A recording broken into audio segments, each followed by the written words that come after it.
What up, Dragon Ballers? This is going to be my episode review for Dragon Ball Daima episode number 12. And if you can tell from my voice, I am absolutely giddy. This, quite literally, might be one of my all-time favorite episodes in Dragon Ball, period. Ever.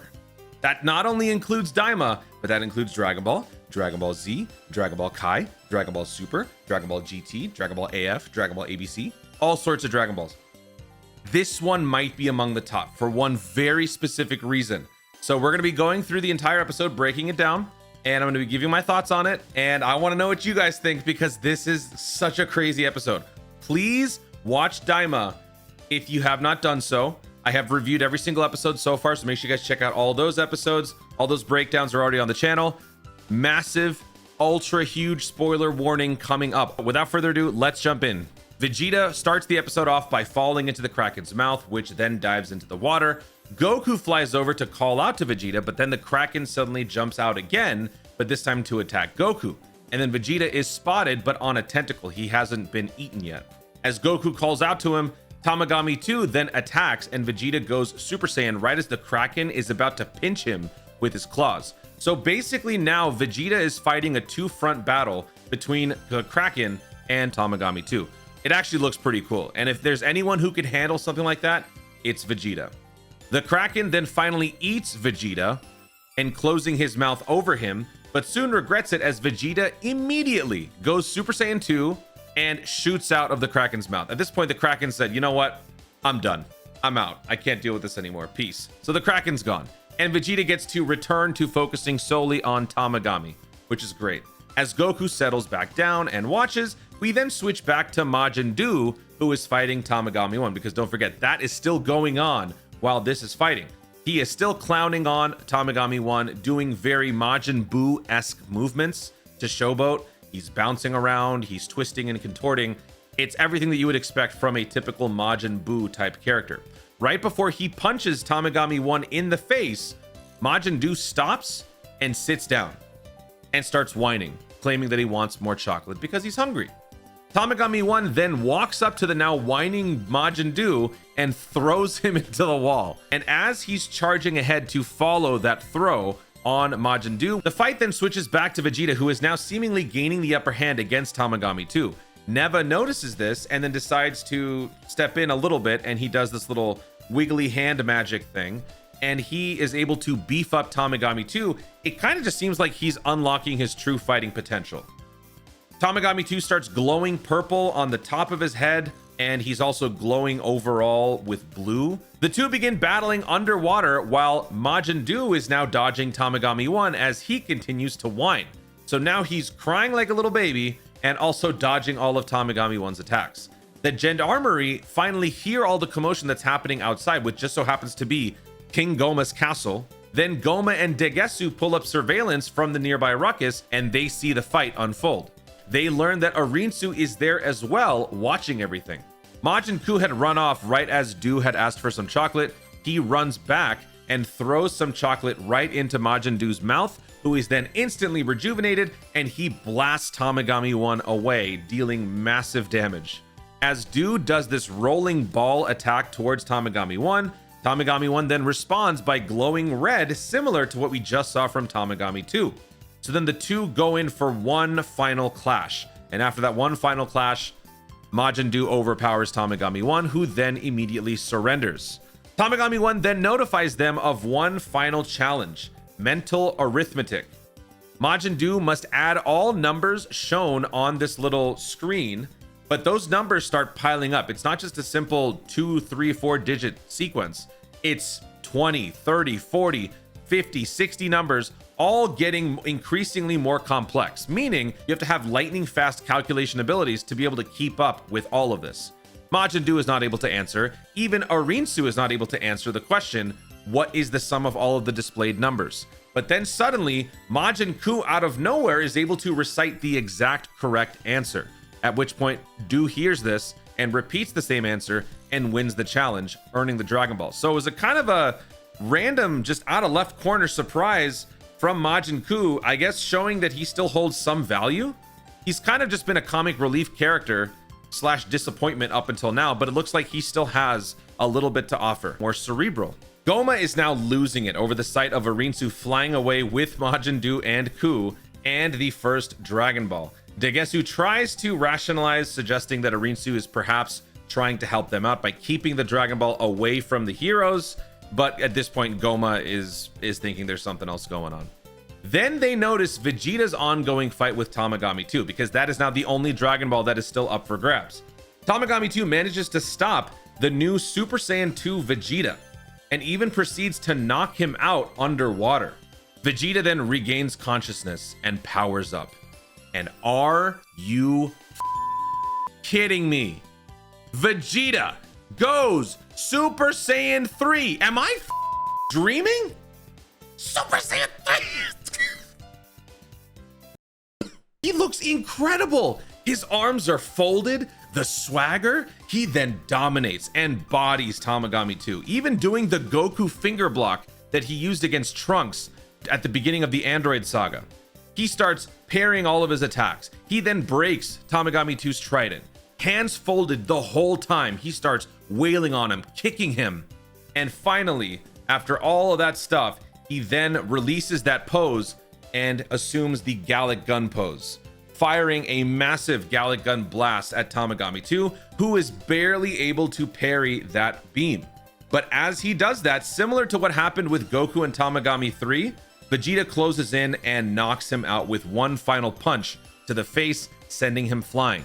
But what's great about this next part is that Vegeta shows the respect that this Tamagami deserves by then teleporting over to where he's flying and catching him before he goes crashing into the water, which was an awesome moment for Vegeta. I loved seeing that.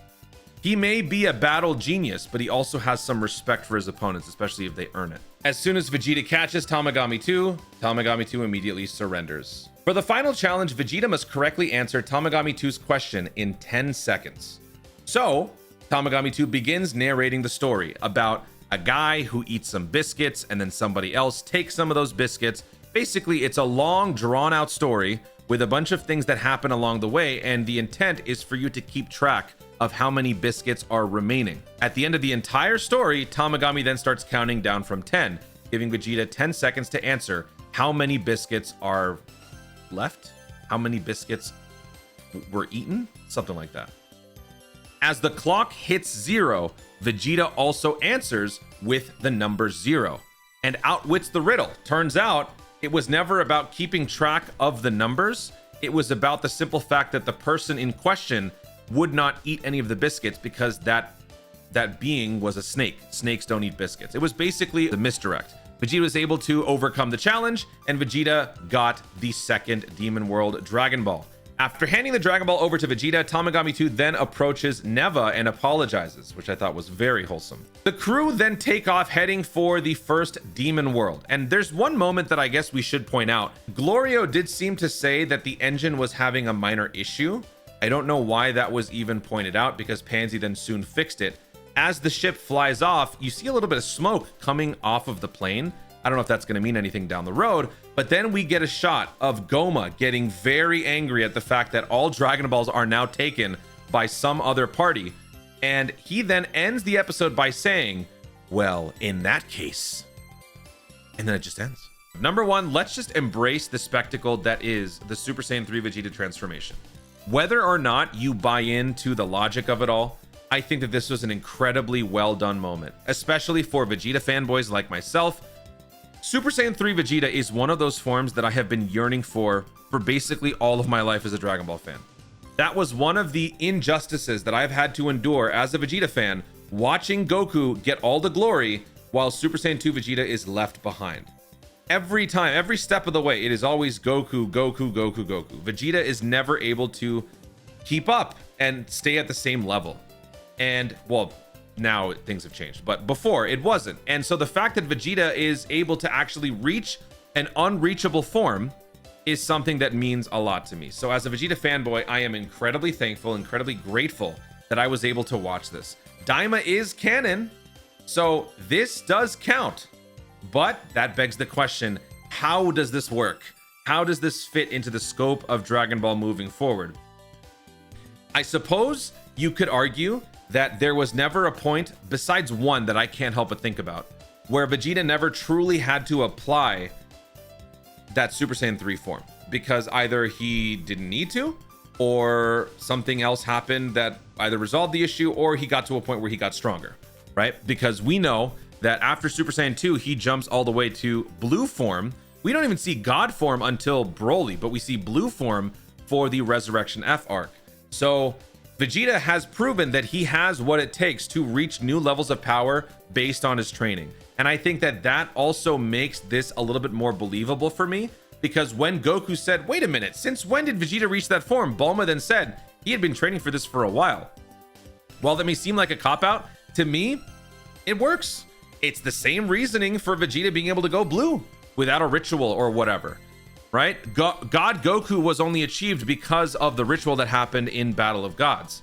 So Vegeta didn't do that. How did he get God form? He trained. How did he go blue? He trained. So I'm totally fine with it. During Battle of Gods, however, when Bulma got slapped by Beerus, that is the one spot where I feel like Super Saiyan 3 should have happened. I've always been saying this. Vegeta should have gone Super Saiyan 3 when Bulma got slapped, especially when you compound that with the fact that Roshi then talks about how the rage over Bulma getting slapped made Vegeta even stronger than Goku.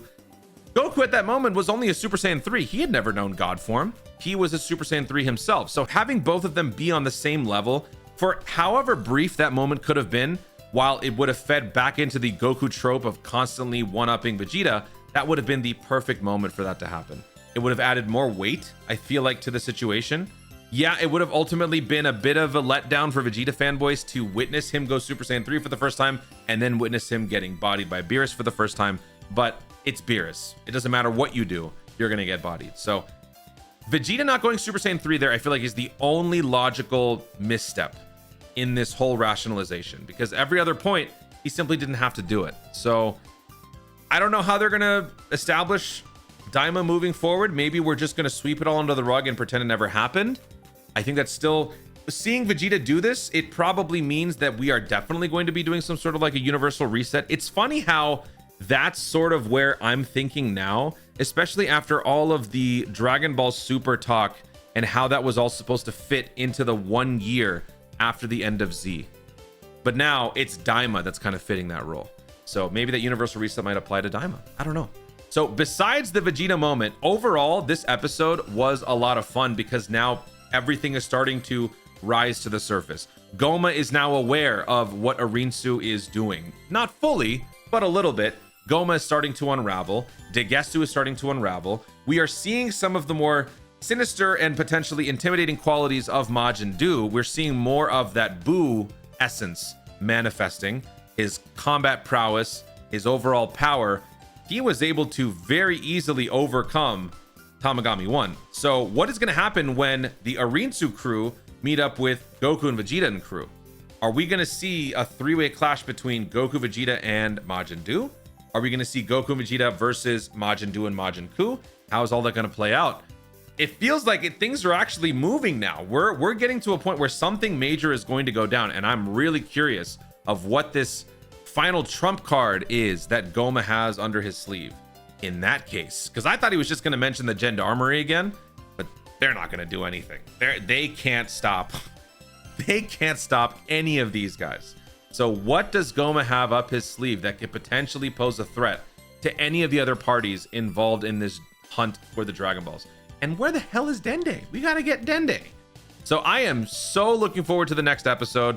I need to see more Super Saiyan 3 Super Saiyan 3 Goku fused with Super Saiyan 3 Vegeta. At this point, man, just go nuts with it. Give me a Super Saiyan 3 Vegito using a join bug. Who cares? You're gonna reset the universe anyway. We know it. You're gonna have Rymus do something, and we're gonna get some Doctor Strange weird time travel nonsense, and nobody's gonna know what happened. So just go crazy with it. Have Super Saiyan 3 Vegito fight Majin Dooku Rinsu. I don't know, fuse them all together. Who cares? Do something. Just go crazy with it. We are just launching off here. We have such good momentum. This has been such an awesome journey these last couple episodes. I need this to keep going. because Daima is actually in a very good place right now. Things were kind of slow for a little while, but now we've hit our stride. So I cannot wait to see the next episode, episode number 13. I don't know what the name of the episode is, but whatever it is, let me have it. Let me have it now. Hopefully you guys enjoyed the episode as much as I did. I'm going to give this one an A+. Yes, I might be a little biased, but I don't care. A+ it is for Dragon Ball Daima, the Super Saiyan 3 Vegeta episode. Thank you so much, Toriyama-san, for giving me something that I have been yearning for basically all my life. Justice for Vegeta. Super Saiyan 3. That design isn't quite the same look as Super Saiyan 3 Goku. It's a little different. It's a little more hedgehoggy, but I don't even care. He makes it work. That tiny little body with that massive hair, it worked. I liked it. I need more. Give me more, please. Thank you so much for watching, everybody. Stay tuned and always remember to Daima responsibly.